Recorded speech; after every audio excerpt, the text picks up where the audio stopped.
rained out, so I'm not stressed out at all because I've got to get married to golf, but it's pouring rain. So I'm like, okay, I just got a free day. It's storming here. So it's, the problem is I took my dog for a haircut and I have to go get her now. It is a beautiful day here. Now, so I have it on and I press play, and we are live. We should tell everyone that we are trying out new streaming services, and this is Joe's first time trying Restream, which I really like. And I would love to hear from everybody else. We would both love to hear from everybody else what you think about this, how this goes. We don't know how it's going to go yet. I would guess on their end, it seems pretty much the same. Hopefully it seems the same. If it seems the visuals might be a little different. Yeah, might be. So how do I emphasize you or me? I think there's a way to there, you just did it. Yeah. Now we can't figure out why Joe's picture is 16 by 9 and mine is square. We're working on that one. Right there. Check out that one. That's because Bobbi is a way bigger personality than me. Oh my God. That's because I can't figure out why it's square today instead of rectangle. I don't know. Hey, Ron, Adrienne, good morning, everybody. It is a beautiful day in Vermont. It's raining in New York City. Hey, thunderstorms. You've got thunderstorms. Holy cow. Yeah, it's bad. Go hike up a mountain late this afternoon after all these recordings get done. So we are on, wait. Where are we streaming? We're streaming on. We should be streaming YouTube. On Stacking Benjamin's Facebook, on the,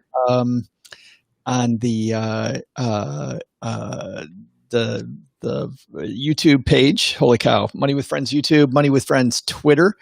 I think that's it. I think those are the only places that we are. We could be on the Stacking Benjamin's basement too. Are we on there? There's a bunch of toggle switches where you can toggle on and off. Yeah, we are not. We are not there. So I've just got those 3 toggled. Okay. So awesome. All right. Better than that. Hail. But let us know if anyone sees this on Twitter, because that's the newest one. So everyone be part of the show, but especially if you're on Twitter, let us know that it's working on Twitter. And also, I'm picking up the mics, so I think we're good. Yeah. Let me just double check. Okay. Yeah, mine looks like it's correct. Are we doing HSAs first, or are we doing Airlines first? Yes, HSAs first. HSAs because you chose it. I always defer to you going first, Joe. Right, nice. I thought we'd do that one first just because it's a recent piece that came out where the airline thing is kind of an ongoing just frustration.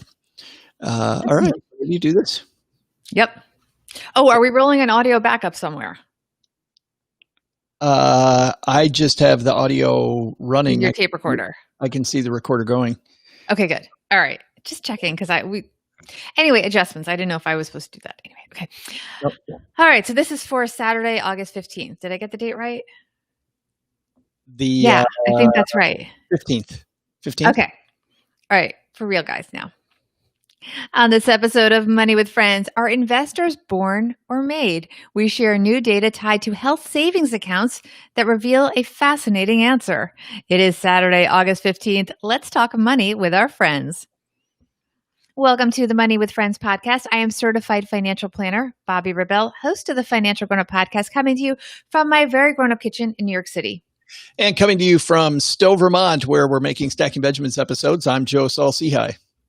This is a Money News show that includes commentary on recent headlines and stories with thought leaders from across the financial landscape. We break those stories down into what matters to you, our friends, and we leave you with a takeaway to make it your own.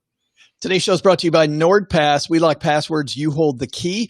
With NordPass, store your passwords in the cloud, access them on desktop, mobile, or your favorite browser, all encrypted on your device for your eyes only. You will get up to 50% off, 30-day money-back guarantee if you head to nordpass.com/MWF for Money with Friends. That's nordpass.com/MWF. It is the weekend, Bobbi. I can't believe it's the weekend.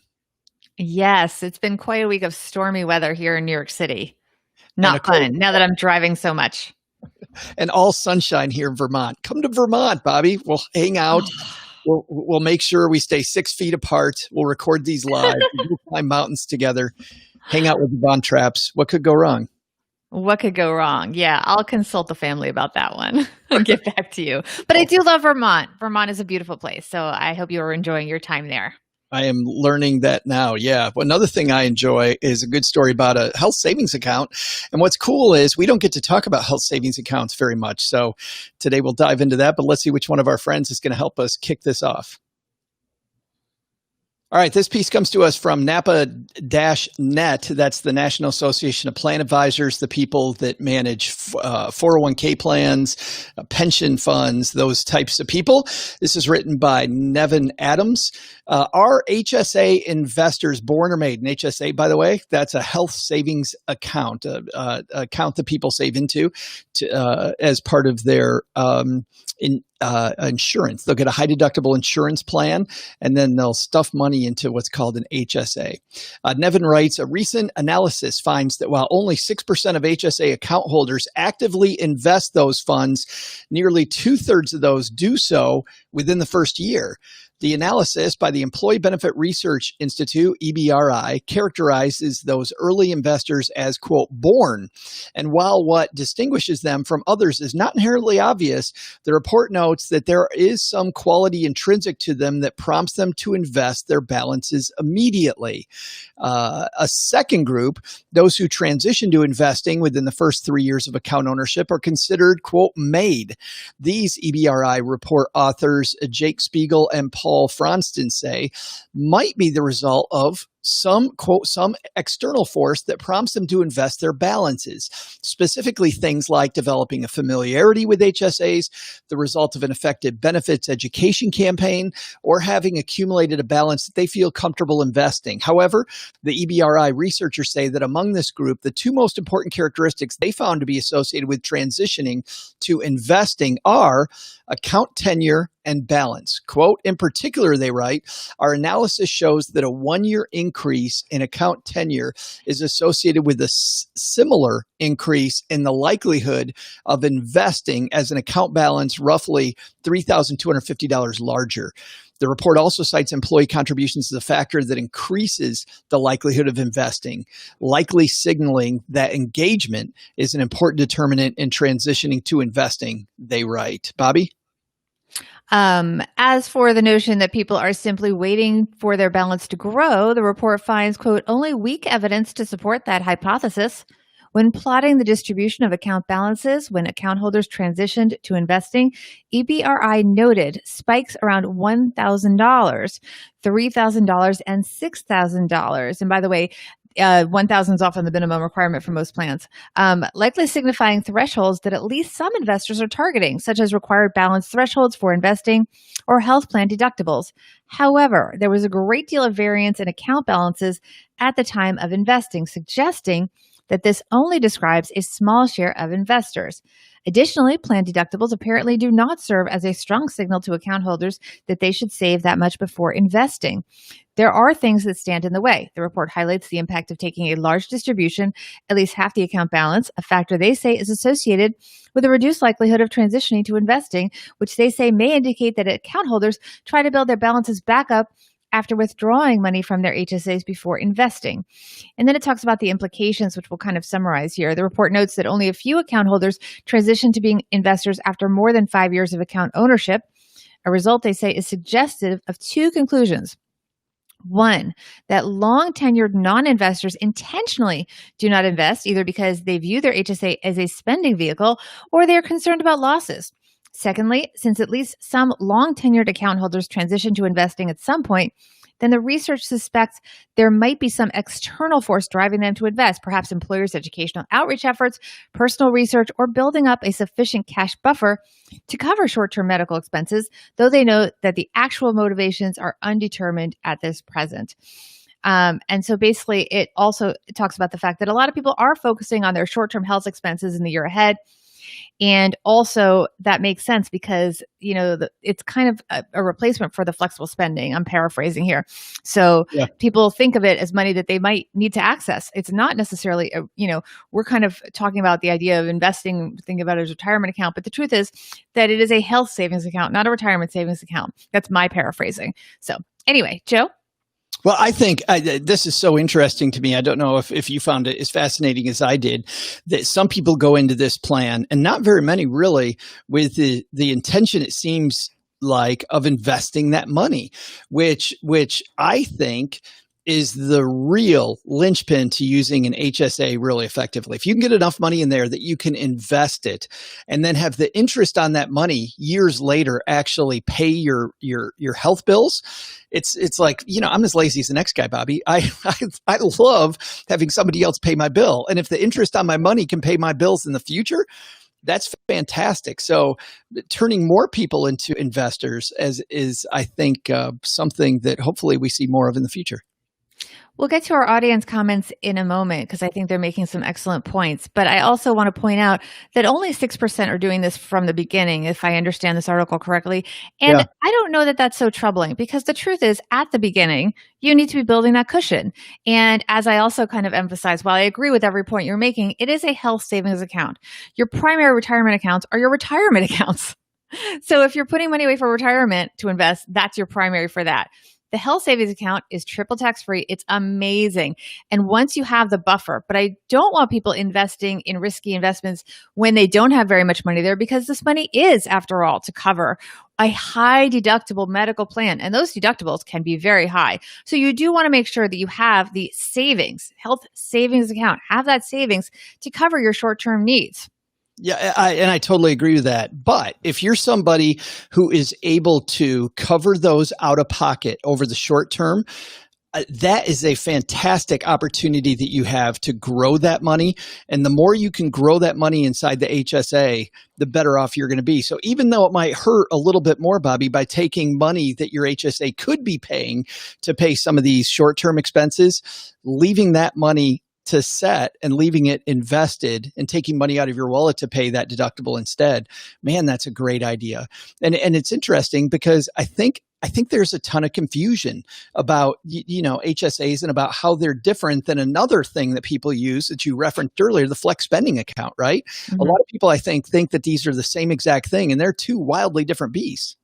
Yes, they are wildly different. And I think what I really like about this piece that you chose is the emphasis on education, because the decisions are not the same for everybody. I think that in a bubble, everything you said is correct. But very often the people that are getting these health savings accounts are new to the workforce, young people that are healthy, absolutely, in most cases, and don't need as much of a buffer, but they still kind of do need that buffer, at least to cover, let's say, a year of the deductible at the very least, because they're going to be paying those out of pocket. And they often have again, this is a stereotype, but the people that are in high deductible plans, because that's the healthcare that they can afford, often don't have what ideally they should have, what you're pointing to, which is the ability to pay separate from this health savings account. So it's an individual decision, but the important thing is the education and being able to shift gears into investing mode when you do have the resources out of this account to pay for your expenses. Yeah, and I do hope that they're right, as you're seeing the increase of people putting money in later, that it is an education thing. The people are getting more education. In fact, transitioning to people that are hanging out with us here, we're doing this live in multiple places on our Twitter feed, which is Money Friends Pod. You can also hang out with us on the Stacking Benjamins Facebook page, and also on our YouTube channel, youtube.com/Money with Friends. And Adrian makes a great point. He says, I wish our insurance person at my previous job explained that you could invest HSA money. I would have gotten an HSA. In invested. You have to look to the right. Yeah. I think this is a new platform. We're just learning. Yeah. But on the right side of the screen, you should be able to see the whole thing. Gotcha.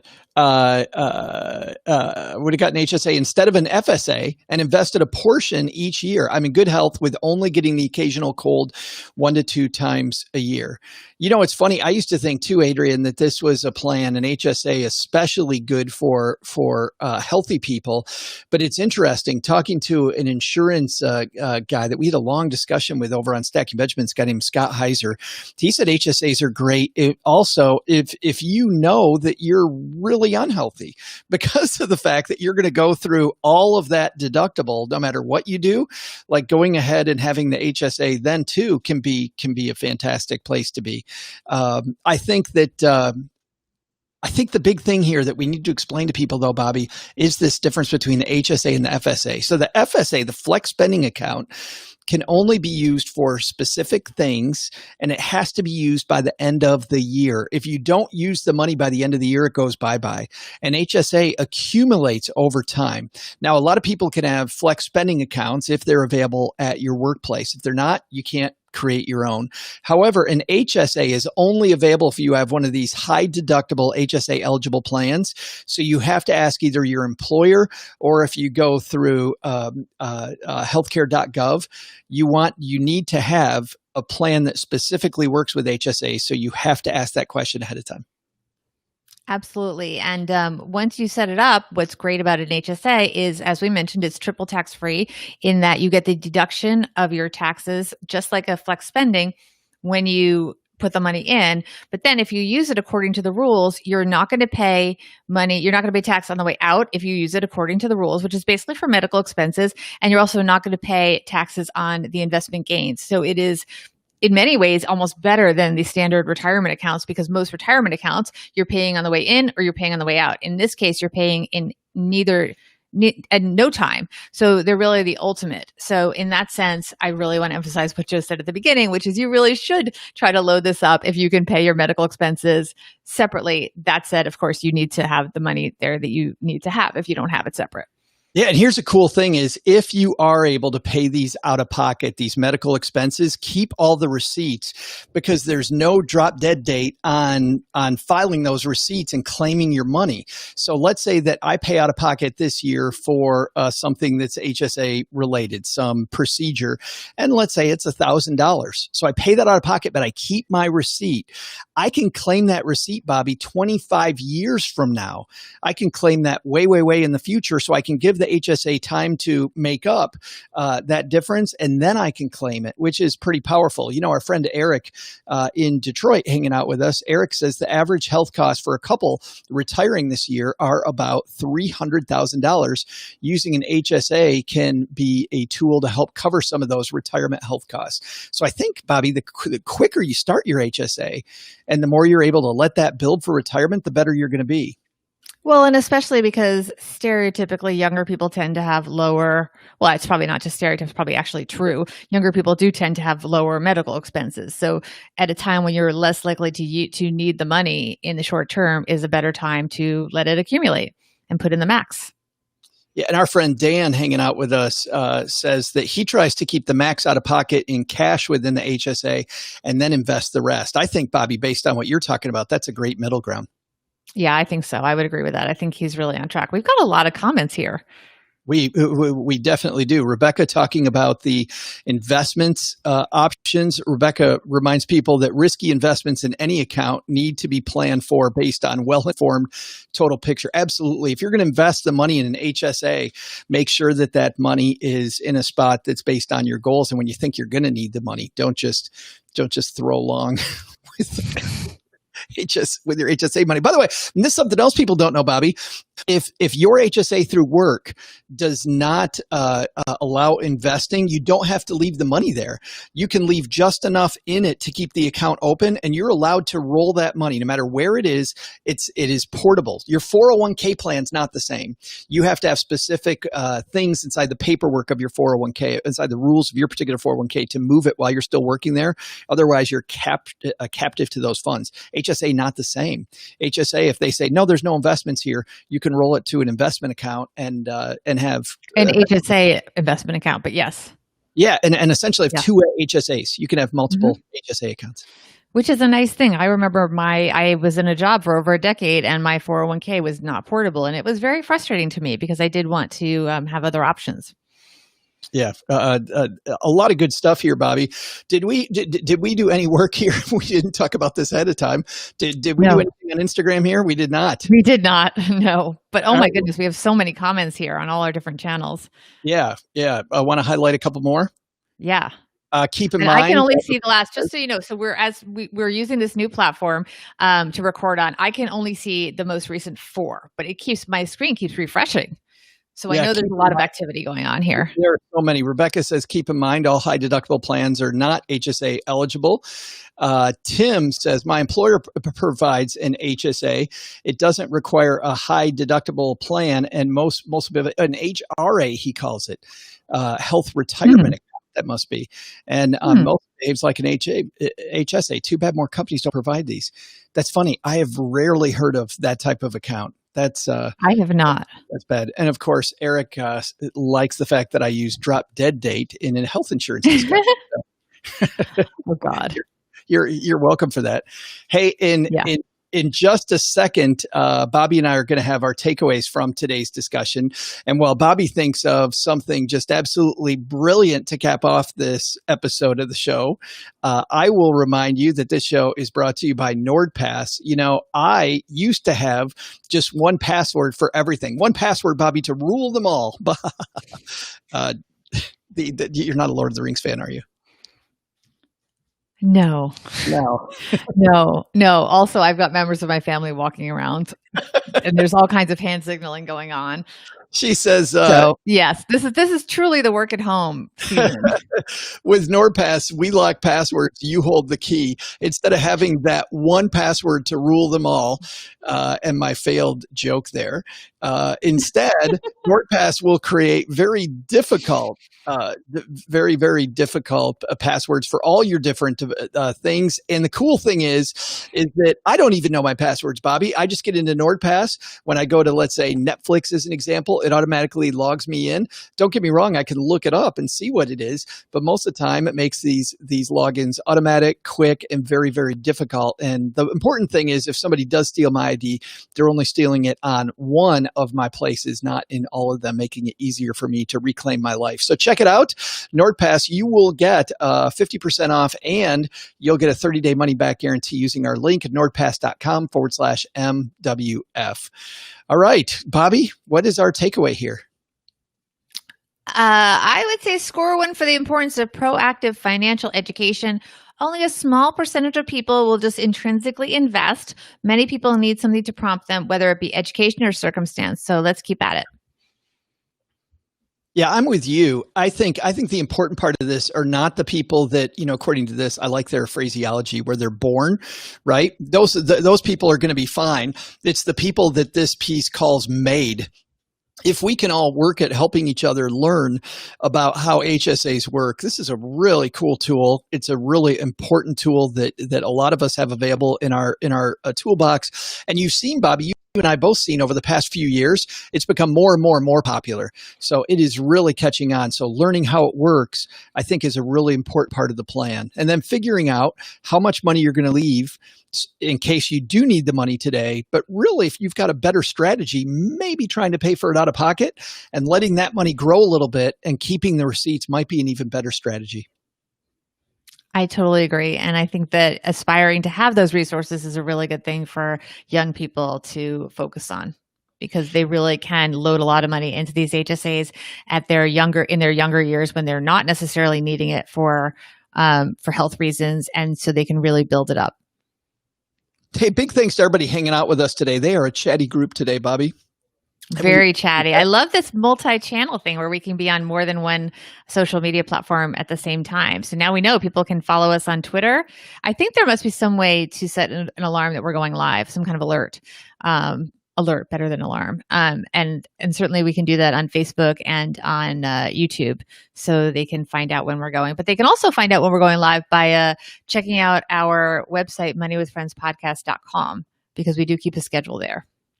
And the good news is we are going to be making another one of these, if you're listening to the audio channel, on Monday. Because on Monday, we're talking about, believe it or not, Bobbi, and I think this might be a shock to you, airlines might not be doing what they promised they do. Is that a surprise? Shocker. Right. We'll talk about that on Monday. Have a great weekend, everybody. Bye-bye. 21. So you had hand signaling going on. Yeah. Well, my son came out here and he wanted to get something out of our bedroom where my husband is on a work phone call. And I was like, don't you dare go in there. The only thing worse than him walking behind me while we're taping is going into dad's room while he's on a conference call.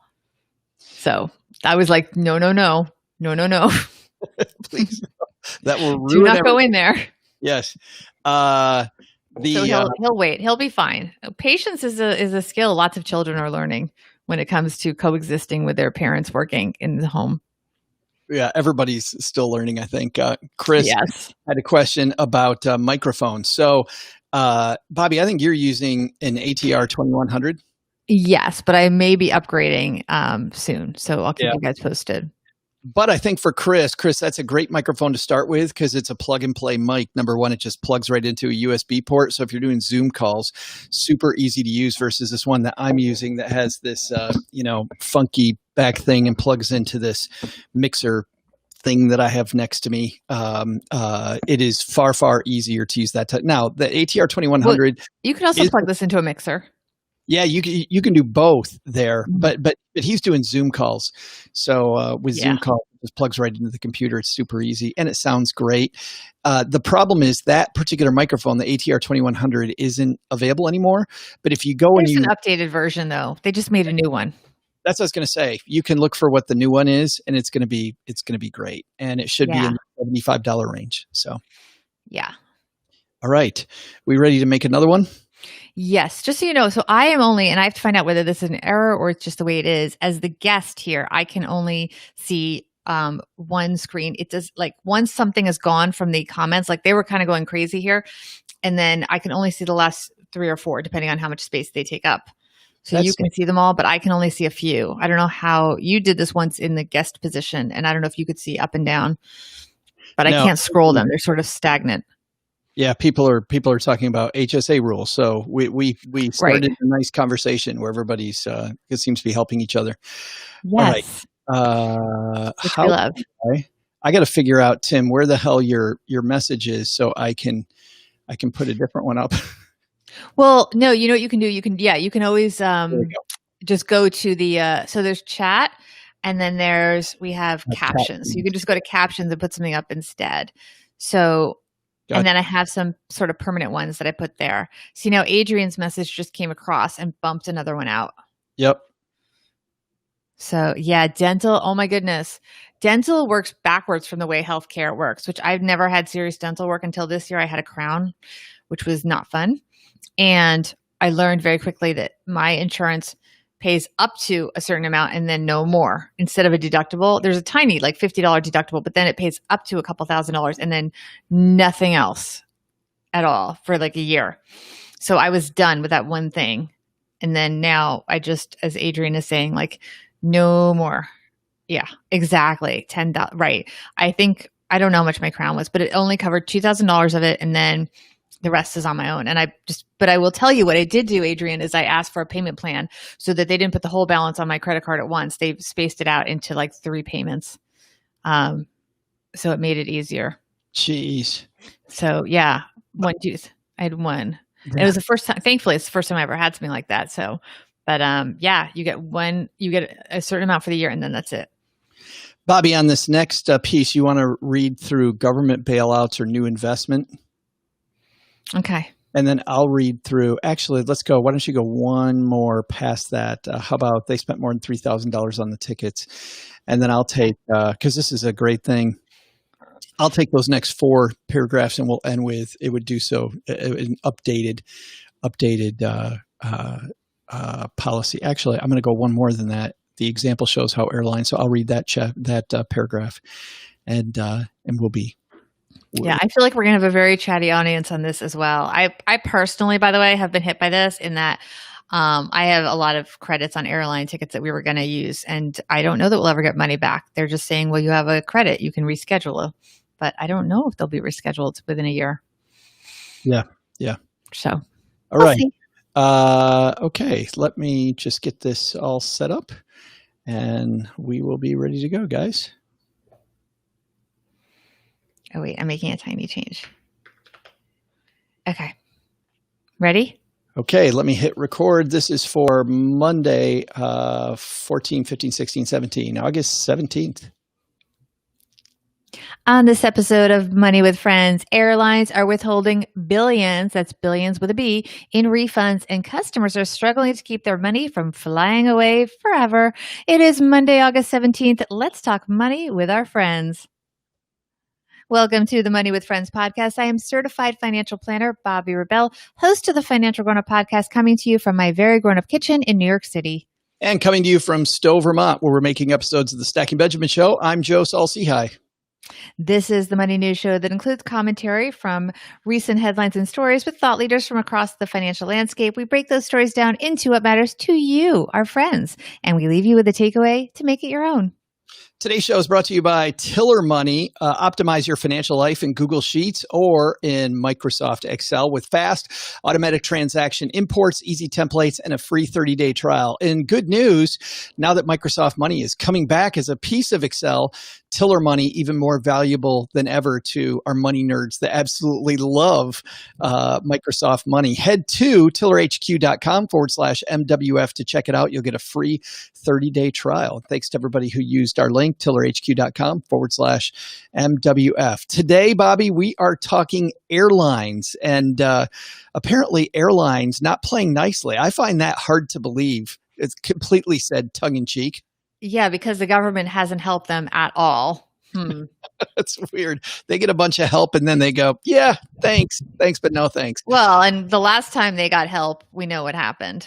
Yeah, it's going to be. They just did a lot of stock buybacks. So. It is crazy. And let's get into the craziness. Let's see which one of our friends is going to help us kick off today's fun discussion about airlines. All right, let's get into this Wall Street Journal piece that is by Scott McCartney. Airlines are withholding billions in refunds. That is billions with a B. Passengers with trips canceled months ago struggle to get refunds from some carriers or travel agencies, even with U.S. law on their side. Refunds delayed and denied. Vouchers worth thousands of dollars have already expired or are so rule-bound they're useless. Interminable telephone holds, unanswered emails, and complaints ignored. Consumers continue to battle airlines over canceled tickets. At stake are literally billions of dollars and likely lasting animosity towards airlines over punitive policies. U.S. travel agencies have already handled more than $1 billion in airline cash refunds, according to Airlines Reporting Corp., which processes tickets. That doesn't count refunds issued directly by airlines, which likely more than doubles that total. Then there's the far more common outcome of a voucher issued instead of a refund, allowing the airline to hang on to consumers' cash. The U.S. Transportation Department warned that any airline operating in the U.S., foreign or domestic, had to refund tickets for flights the airline canceled and couldn't offer an alternative without a, quote, substantial schedule change. But many international carriers have offered only vouchers. Some forced customers into accepting vouchers before the airline officially removed flights from its schedule. Some have delayed paying refunds while waiting for government bailouts or new investment. Worse, some have tried duplicitous methods to pocket expensive tickets, offering nothing in return. Italian carrier Alitalia, for example, told Ellen Schiller that her family of 5 were considered no-shows for a March 8th Boston to Rome flight and therefore ineligible for both refund and voucher. They spent more than $3,000 on the tickets. Ms. Schiller says she called Alitalia twice before the departure to cancel the trip, but the airline suggested not canceling in hopes the flight would be canceled. The only way they'd be eligible for a refund. She says she made it clear they were canceling because it was obvious Italy was closing down. The March 8th flight took off. On March 9th, Italy imposed a national quarantine. The Schillers appealed to their credit card company for refund to no avail. They appealed to Alitalia, but a customer service representative suggested they should have rebooked to a random date in late March, hoping that flight would get canceled and they could get a refund. The runaround we got was insane, Mrs. Schiller said. Alitalia was intentionally evasive, difficult, and clearly trying to avoid providing a refund or a credit. I believe they were counting on my giving up hope. An Alitalia spokeswoman confirmed 2 late February calls from the Schillers, but said they didn't officially cancel. Still, the airline said even though it had previously declined to issue vouchers, wait for it, it would now do so thanks to a, quote, updated policy. Just an aside from me. I wonder how much, Bobbi, this updated policy has to do with the fact that they got a call from the Wall Street Journal. But let's get back to the piece. The Alitalia example shows how airlines have essentially been making up their own rules to hold on to customer cash. Some carriers, including Colombia's Avianca, Chile's LATAM, and the UK's Virgin Atlantic, have filed for bankruptcy reorganization in the US. Some, like Israel's El Al, have suspended all operations and are looking for a rescue plan. El Al's website states all flight tickets for canceled flights are currently frozen, and you'll be able to use them in the future. The Department of Transportation has been in direct communication with the largest U.S. and foreign airlines and other airlines that received a large number of refund complaints to ensure compliance with the law, a spokeswoman says. The pressures resulted in passengers receiving refunds after first being denied them. But I have to doubt, Bobbi, that airlines have gone out of their way to tell you that you're now eligible for a refund when they said before that you haven't. I'm sure. It's just, and call me cynical, I've dealt with airlines before. I think you have to be very proactive and call them over and over and over again to get your money. I agree completely. And I think I'm in that position. You're probably in that position too, where we've had trips that were canceled. And it's interesting because in March, I was supposed to go to California to visit family. And we did make the decision to postpone the trip. And so what I thought was very nice at the time, the airline said, well, we will reschedule it. That's not a problem. We'll waive the fee. And I thought, well, surely I'll go within a year. No problem. It's my parents own a home out there. So it was a trip that I assume I'll take within a year. Now it's very possible we won't get back there within a year. And I don't know if I'm going to get another free rescheduling in another year or whether I will get a refund. I don't like the shenanigans here, most of all, though. I don't like this idea. And I know people that were advised to not cancel your flight because if you cancel it proactively, your best case is basically what I got, which is they'll waive the rescheduling fee, which, by the way, can often be $100 per ticket or more. So that's not nothing. That is a concession that they were giving that I thought was fine initially when we didn't think this would go so long.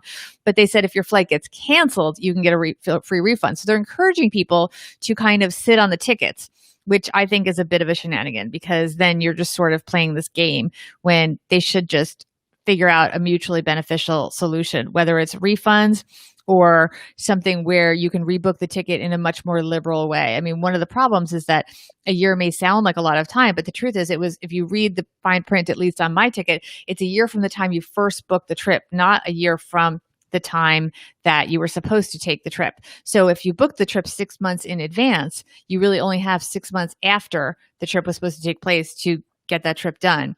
So it's really important to read the fine print and understand what you're in for. I also think the airlines should find some middle ground because a lot of people are empathetic to the industry in that they are suffering. They are really suffering. And we don't want the airlines to literally go out of business. We want them to be fair. And so there has to be some kind of a middle ground. And there's also, as I alluded to earlier in the show, a bit of a longer memory than in many cases, in that the last time the airlines were given a bailout, there's been criticism about how that money was spent in the recession, previous recession. There were a lot of stock buybacks and such. Yeah, and that just, I mean, using that money to do stock buybacks, it's interesting. When you look at airline executives, somebody pointed this out to me a few weeks ago, that, there was all this pressure to not let airlines go under because we need airlines in this particular, and I wish I could credit this person because I thought this was brilliant, but I don't remember who it is, so I apologize. But they said, Bobbi, we don't need the airlines, we need the airplanes. And when a company does shenanigans with our money, they should go out of business and some other company will come along and buy their planes and they will run it more efficiently, right? That's the way the system works. We really don't need to bail out airlines. I thought that was a fantastic point. But I want to go back, though, to all this fine print you talk about. You know what frustrates me about the fine print that you talked about? When you call up the airline and you're rescheduling things and you're talking to them, they never point out these facts that you're talking about. So as you're rescheduling and you're making changes, and they know what's going on, like they seriously know what's going on. And I don't know, I really look at the person on the phone as kind of like my lifeline between me and the airline, and work me through your system. Tell me how we can work together. Like you said, we should be empathetic to them, but I think they need to be empathetic to us as well to get our business. And it's so frustrating that I have to look for the gotcha. And I feel like the airlines are really trying to pull a gotcha on me. Yeah. I mean, as you said, they don't go through all the fine print. It's up to you as the consumer to ask. Well, specifically, when they say, oh, this is good for a year from when? And is it that within a year you have to rebook it, or is it within a year that you have to take the trip?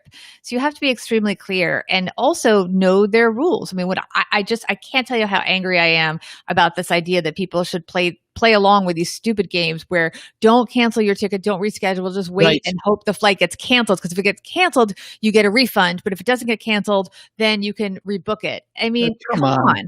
Yeah. If it's not safe to fly for your health, they should give you a refund. And that goodwill is going to make you a customer for that airline going forward. And that should be worth more than the price of this ticket, which is ridiculous. I want to agree with Rebecca, who's hanging out with us here online. By the way, you can follow us in lots of places, notably our Twitter feed. We're now up and running there, as well as our YouTube channel, youtube.com/money with friends. But Rebecca says, squeaky wheel gets the grease, use every avenue available, call, email, snail mail, social media, etc. Bad publicity now seems the only way they behave. I have to say, this is what's frustrated me before, and I'll call out the airline with American Airlines. I've had flights before, Bobbi, where I wasn't getting anything done. And this really angers me. The fact that I have over 11,000 followers on Twitter, and I had to go to Twitter, and I hate playing that card. And you know why? It's because most people hanging out with us today don't have 11,000 Twitter followers. So I'm going to get some special treatment, right? And it is so sad. The second I start complaining about American Airlines on Twitter, guess what happens? All of a sudden it magically disappears. And it's horrible. It's absolutely horrible. When we were flying to Japan to visit my daughter, right at the beginning of this, and we had to cancel, I was flying Delta. Cheryl and I were flying Delta, and my sister and her family were flying American. I made one phone call, and Delta Airlines refunded everything. She said, would you prefer a voucher to fly later? Are you going back? Or would you prefer a refund? I said, well, I'd love to go back, but I don't know how long this is going to go on. So maybe a refund? She goes, yeah, that's what I do. I would do a refund, but I can offer you either one. So which would you like to do? I'm like, wow. And it took me one phone call, maybe 15 minutes to get my money back. My brother-in-law with American Airlines had to call back 7 times to even get a voucher. You know why? Because much like the people in this piece, the plane was still going to fly there. And if the plane is still flying, your health is up to you. You're the one canceling, not us. I'm like, are you kidding me? Really? The government might not even let us into Japan at this point, and American Airlines is holding the line. Just horrible. It is. And look, I think it'll come back to bite them. Absolutely. It already is. It already is. So yeah, we're talking about it today, right? I mean, absolutely. And our audience here on Facebook and YouTube is agreeing with us. So thanks, guys, for being part of our show. Yeah, Tim's talking about United Airlines breaking guitars. That was I don't remember if you know that one. That was ugly. I don't. Yeah, and Rebecca talking about customer no service can be remembered. Yeah. But I think sadly there's only a couple. I can't wait to hear what your takeaway is going to be, Bobbi, because for me, there's only one, and I might end up saying me too at the end of yours. But before we get to that, let's say a big thanks to everybody who's used our link when they've gone and checked out Tiller Money. I use Tiller Money to manage my money, and the reason I like it is because it's based on a spreadsheet. What I love about the spreadsheet isn't what most people like. Spreadsheet nerds, love making things, slicing and dicing it every way possible. I like just making it easy.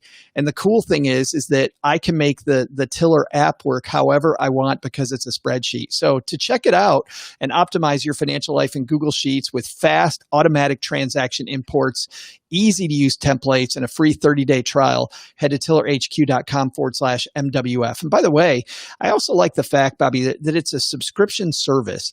And some people go, oh, it's not free. Well, when it's free, Like Mint, you end up being marketed all the time. Like, I don't mind Mint. I used to use Mint all the time. It's fine. But baby, I was marketed nonstop. I mean, I was just constantly marketed. And with Tiller, you know how they're getting paid. And I've never been marketed while I'm using Tiller. So I definitely prefer to pay a little subscription. So tillerhq.com/MWF. I can't wait to hear the takeaway here, Bobbi. And by the way, I do agree with you. I am a big fan of paying what's often extremely affordable amounts of money to not be constantly deluged by ads and other things. Because if you aren't paying, then you are the product. That's what someone told me once. If you're, you know what I mean, something like that. Like they're selling you. If you're not paying, then you're your data or your whatever. You as an advertising target. So yeah. Everyone has to get paid somehow. So if you're not paying, someone else is. Okay. Yeah. So my takeaway on the airline situation, having experienced it personally, the airlines are getting government bailouts, as they have, by the way, in the past. This is unacceptable to their customers and also very much so to the taxpayers. With all the flights not happening, why now? Maybe if this is a legit problem, they can't handle the volume, whatever the excuse is, maybe you can repurpose some of those furloughed workers or workers that aren't working on flights that you're still paying with your government money to amplify your customer service and work on rebuilding a very broken relationship with your customers. Yeah, but that was not the takeaway that I expected. But yes. Really? What did you expect, Joe? Well, mine was that I feel like nobody's your advocate in this deal, you know, and had we read even the whole piece, it just continues to get more and more depressing. Nobody's your advocate. So like my brother-in-law, you have to call 7 times. I think Rebecca's right here. You have to be the squeaky wheel that is a pain in their butt until they do the right thing. And by the way, when I've seen people do that, they have done the right thing. We shouldn't have to go through that. But it seems to be, sadly, the only thing that works. Don't give up. Airlines are hoping you're going to give up. So don't give up. Keep going. And man, get your money back. Yeah, I could not agree more. But I think our takeaways kind of complement each other very well, because I think that we always have to be our own advocates as consumers. But I also don't want to let the airlines off the hook when they are taking taxpayer money. I mean, to me, that's just the killer here. It's one thing if they, and I said, you know, I have empathy. Their business was just whacked by this disease and, you know, it's already a hard business. I get all that, but you're taking taxpayer money. So they need to get their customer service under control, especially when all these people have been kept on the payroll all this time. And I know that's going to end soon, but there are people that are on the payroll that are not on flights, that are not busy because their business is down. Why can't they repurpose some of these people to help customers, right? So that you're not sitting on the phone and not getting this bad treatment. That is a very simple workforce pivot. Just saying. Okay. But absolutely, but people have to pay for themselves, and it shouldn't be that way, but they do. I totally agree. Bobbi, sometimes when we make the show, we have Instagram polls. Didn't have one today, but that doesn't mean there's not going to be some this week. I'm sure we'll have some later in the week. How do people help us make the show? At Money Friends Pod. At Money Friends Pod. It's our handle at both Instagram and Twitter. But also, you should just follow us, because in addition to being able to be part of the show, we post links to the show. We also post the results. So right now, if you went, as we're taping this, you would see the results from other shows that we've done. So you'd be able to see what our community is saying about different issues, which is also kind of fascinating, because sometimes we're a little surprised at what our audience says. Sometimes it's like, yeah, that makes total sense. But I love seeing the results, and we're making more of an effort to post all the results for everyone to see what different people said. So you'll get a shout out maybe potentially on the show, but also on the feed. Your answer may be highlighted on our Instagram feed if you participate in our polls at Money Friends Pod. I love seeing some of the diverse opinions, and but more, like you said, the thought process behind those opinions. And I find myself going, oh, I never thought of that. That is really super cool. By the way, speaking of super cool, our thought leaders coming up this week, you've got from the Plutus Foundation, Harlan Landis, I believe, on the show. And I have from Titus and Tate from a sports podcast. I'm going back into sports. And as you know, this last couple of weeks, Bobbi, a lot of changes with sports around COVID and money in COVID. And so while we don't talk sports all the time, it's going to be a fun week. I also want to let everyone know that it's the 300th episode of the Financial Grown Up podcast coming out on Heyo. tomorrow, Tuesday. I know, 300 episodes. And it feels like Can't even. I know. Can you believe it? I know. Yeah, 300 episodes. Crazy. They say, by the way, that for new podcasters, people thinking about podcasting, that getting to 7 episodes, like if you make it past 7, you will probably last if you make it past 7. But then, as you know, making it to 100 is a huge milestone, like getting to 100 episodes. But man, if you can make it to 300 episodes, Bobbi. Well, I'm waiting for someone to tell me I have permission to stop. It just keeps happening. I don't know. Why do I don't know. Our friend Farnoosh is like at 1,000 something. I mean, Stacking Benjamins must be at multiple thousands at this point. Who knows? Yeah. Oh my goodness. Officially, we're at 1,000 episodes, but but we had a bunch of episodes, and of course, we had 2 brands before that, so we're probably around 1,200. Yeah. Wow. So, good times. But we'll have 6 more episodes of this show, Bobbi, this coming week. Yes. So yes, and in the fall, we may have a special Sunday something happening. Maybe. I know. Maybe. That may be fun. In the fall. Right. She's Bobbi. I'm Joe. We'll see you back here tomorrow at Money with Friends. Bye-bye. 20. Nice. Nice. And we had a lot of at the end. But yeah, 300 episodes. So everyone tune in. I'm still writing it because it's what we call a solo episode. So I'm going to talk about some personal things that have happened over the last 300 episodes. And we'll see. That's cool. We're working on it. I'm a little scared. It's a positive light on some negative stuff. Does that make sense? Yes. Thank you, Rebecca, by the way. Yes. No. The suspense is like, well, we're not actually ready. We're going to toss it to the fall. But no, we actually do know, but we're not going to do it today. But we're going to do something cool in the fall that we're both really excited about. Yeah. Yeah. I can't wait. All right, guys. We're on to the next thing. We'll see you guys next time. Bye-bye.